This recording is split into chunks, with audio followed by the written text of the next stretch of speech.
Her not coming back to the manor after so long makes me wonder if she is wary of someone. Well, certainly. But whom? The only ones who were present during her stay were Sir Gregory, Duchess Hillsborough, Mr. von Boulder, and myself.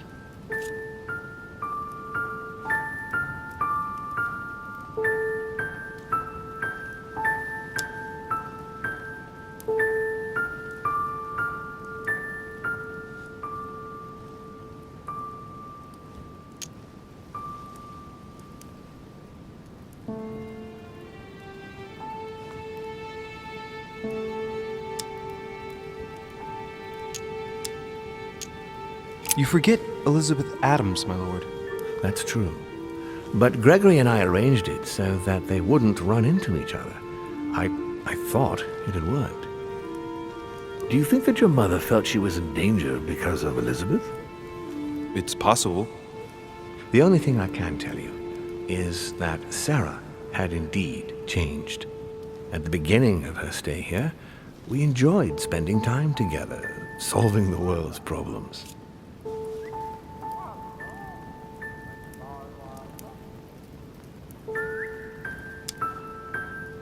You seem to know my mother very well, my lord. What did you talk about together? Oh, as soon as we had a little free time, we liked to share points of view about practically any subject. We would find ourselves embarked on interminable discussions that could go from Monsieur Blanchard's flight in a hot air balloon to the Treaty of Jassy, or the adoption of the metric system in France last year, or even Mr. Eli Whitney's invention in the United States.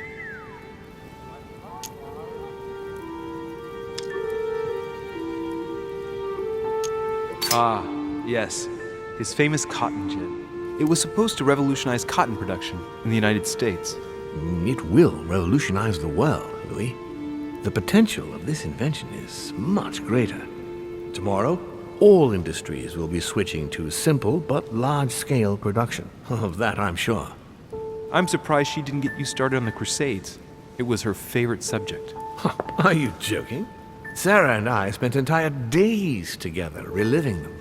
It so happens that the Crusades are also my subject of predilection, especially the third. My ancestor distinguished himself brilliantly during the siege of Saint-Jean d'Acre.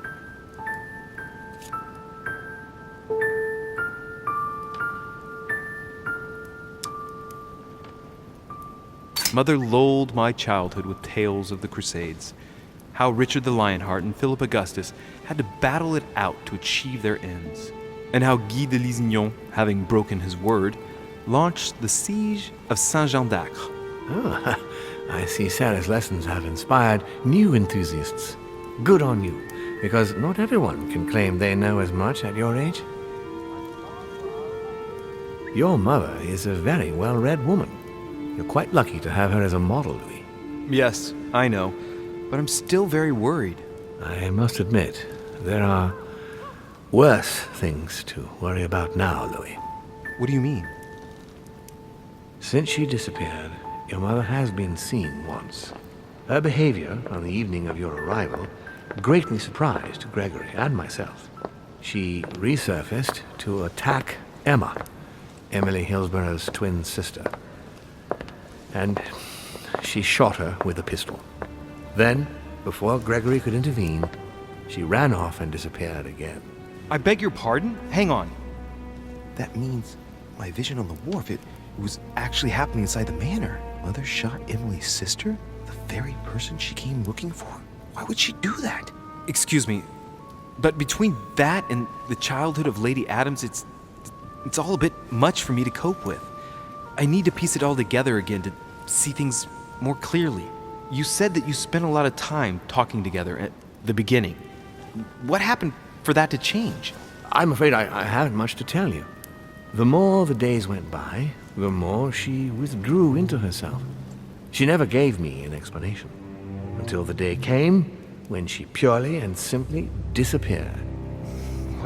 Where did she go when she wanted to be alone? She would shut herself away in a room we use as a box room upstairs. Would you allow me to go there? Naturally, Louis, of course. I'll send you a servant to open it. Thank you. That's all I can tell you about the disappearance of your mother, Louis. I would like to have been more helpful. I shall stay on her trail and follow up any leads. Thank you. We will meet later on to welcome our last guest. In the meantime, I shall get someone to open the box room upstairs for you. Thank you. There are numerous marks on the body. She must have fought like a lion. It couldn't have happened without a lot of noise. There are also a number of old scars.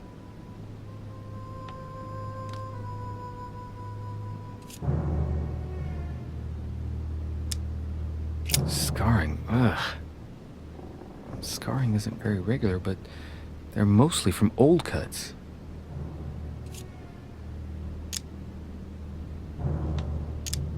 People who scar themselves in this way generally do so to relieve some kind of psychological suffering.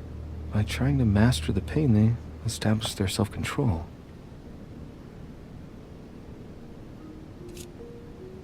Scars are superficial and were made several years ago. She wasn't trying to take her own life.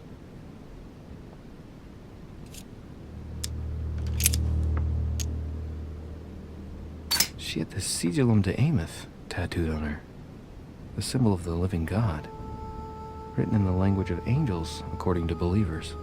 It is rare for someone to know about symbols like this at her age, unless her mother was a tutor. Symbol of Masons? What's that doing here?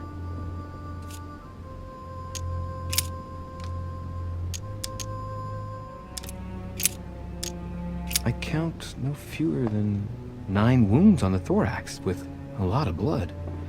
On first sight, I'd say that's what caused her death.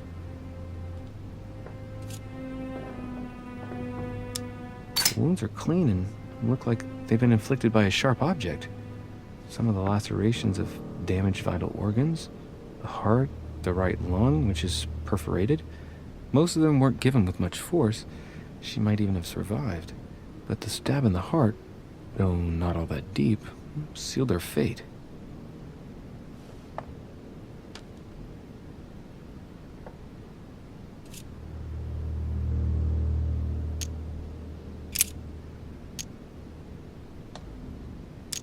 I count no fewer than... Some of these tattoos are veritable works of... What's that? The skin between her breasts is different. Bloody hell! This tattoo was drawn on a page of leather and stitched onto her skin. Probably during childhood. If the scars are anything to go by. It's the same kind of tattoo as on the rest of her body.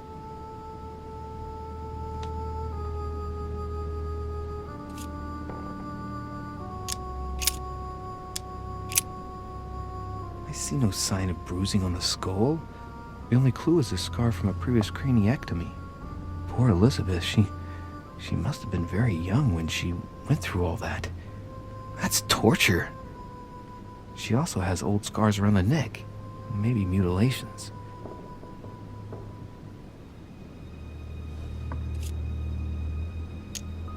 She bled from the nose. There are signs of bleeding, but I don't see any traces of bruising. There are signs of bleeding, but I don't see any traces of bruising.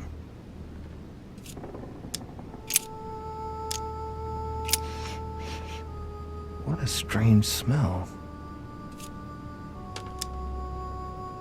Laudanum.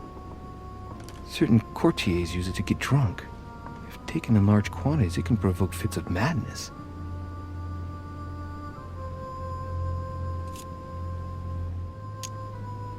Her breath smells of alcohol and of laudanum. People use it to relieve pain.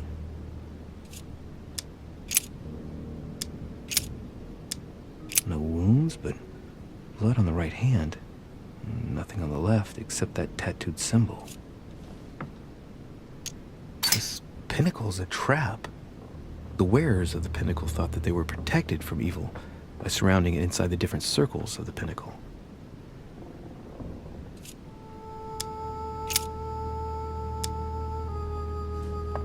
Blood, but no trace of blows on the legs. More tattoos, similar to those on the rest of her body.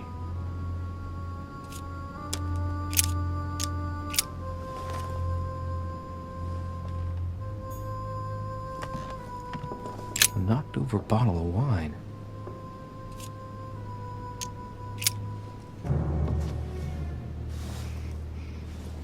What kind of plonk is that? Hey, it's a Bordeaux. That's a Chateau de Briand. It's a great wine. I don't know what's happened to this wine, but it's undrinkable.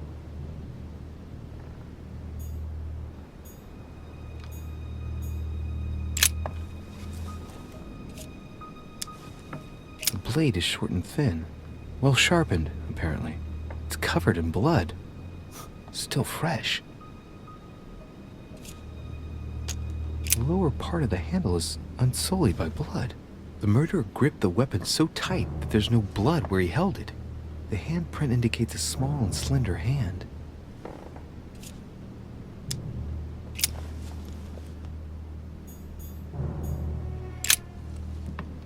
Poor girl bled to death.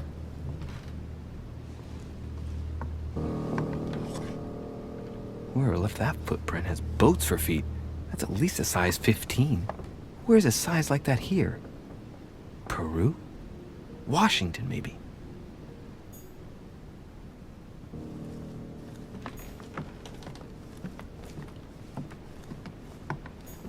A pentagram? What the hell's been going on here? Contrary to what most people believe, a pentagram's not there to conjure up, I don't know what evil or demonic creature. With the point toward the top, the pentagram is an ancient symbol of protection against evil. Many esoteric rituals are based on this shape. Could Elizabeth have been sacrificed during an occult ritual?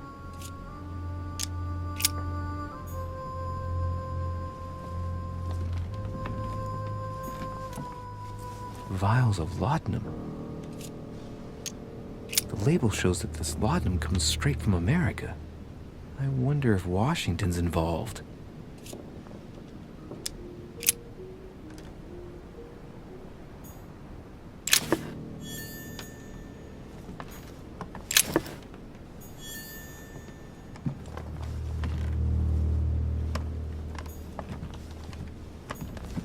Blood spatter indicates that the murderer must have held Elizabeth upright during the attack.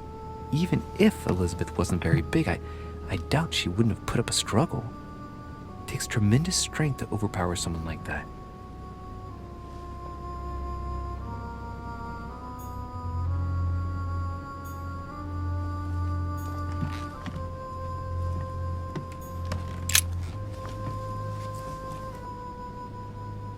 Clock stopped at 3:54. If it was smashed during the murder, then I've just established the time of the crime. That would clear Emily de facto because she was still with me at the time.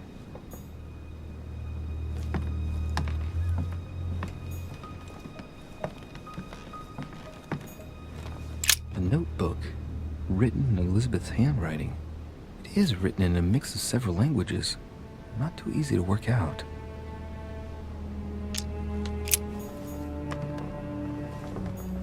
June 11th, 1791. My dear Elizabeth, your last letter gave me much cause for concern.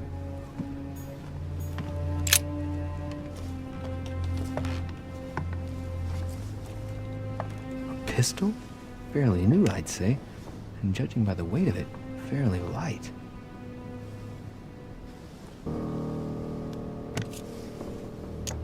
A tribute engraved on the barrel. To the liberators of France. There's a few dried traces of blood on the grip. Difficult to know for sure how they got there.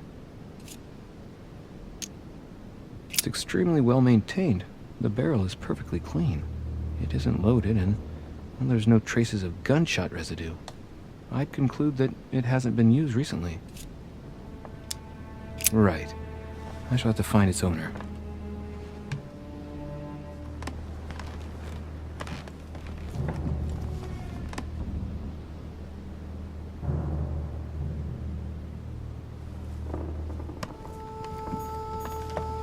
August 24th, 1792. Elizabeth, I'm driven to despair and doubt there is any point in writing to you. I'm not even sure you'll receive my letters.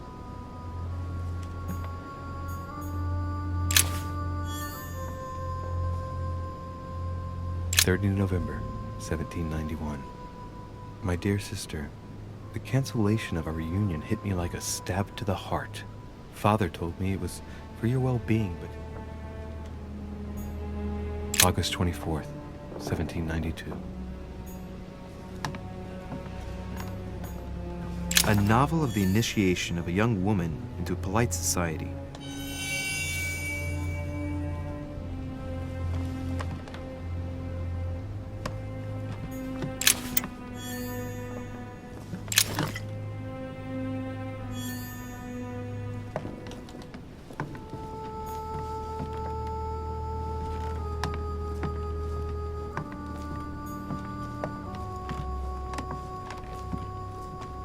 My dear Elizabeth, I'm writing to inform you of some unfortunate news. We won't be able to meet as planned on the first Sunday of May. I've been told that you're no better, and unfortunately.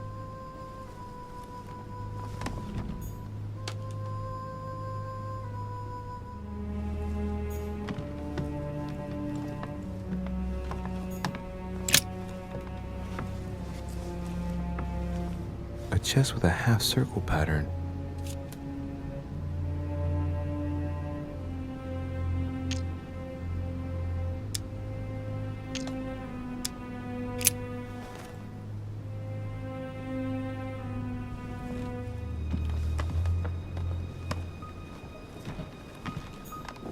Piece of fabric.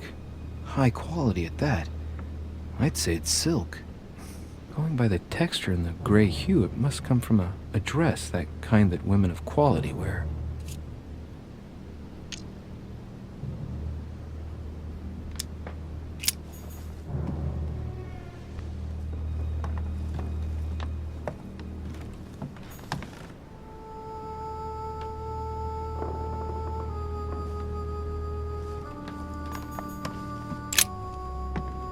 Poor girl bled to death. Has Sir finished with this room? Do you know who could have made such a mess of this room? Miss Adams, sir. We were given orders to leave the room as it was, so as not to rush her. Did she have a fight with someone to get the room into this state? Not that I know of, sir. Miss Adams would sometimes throw a tantrum, during which she would destroy anything that came to hand. Lord Mortimer told us not to enter the room. Thanks for that information. You are welcome, sir. Has Sir finished with this room? I know enough now. Thank you. Very well, sir. Sir may return whenever need be. I shall guard the door.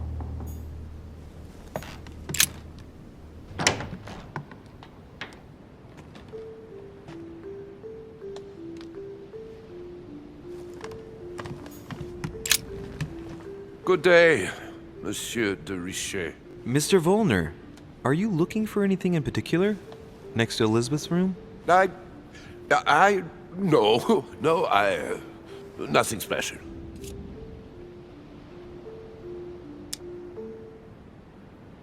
I'd have thought this is not really the shortest way to get to your suite. Yes, I wasn't really looking where I was going. I shall leave you now, sir.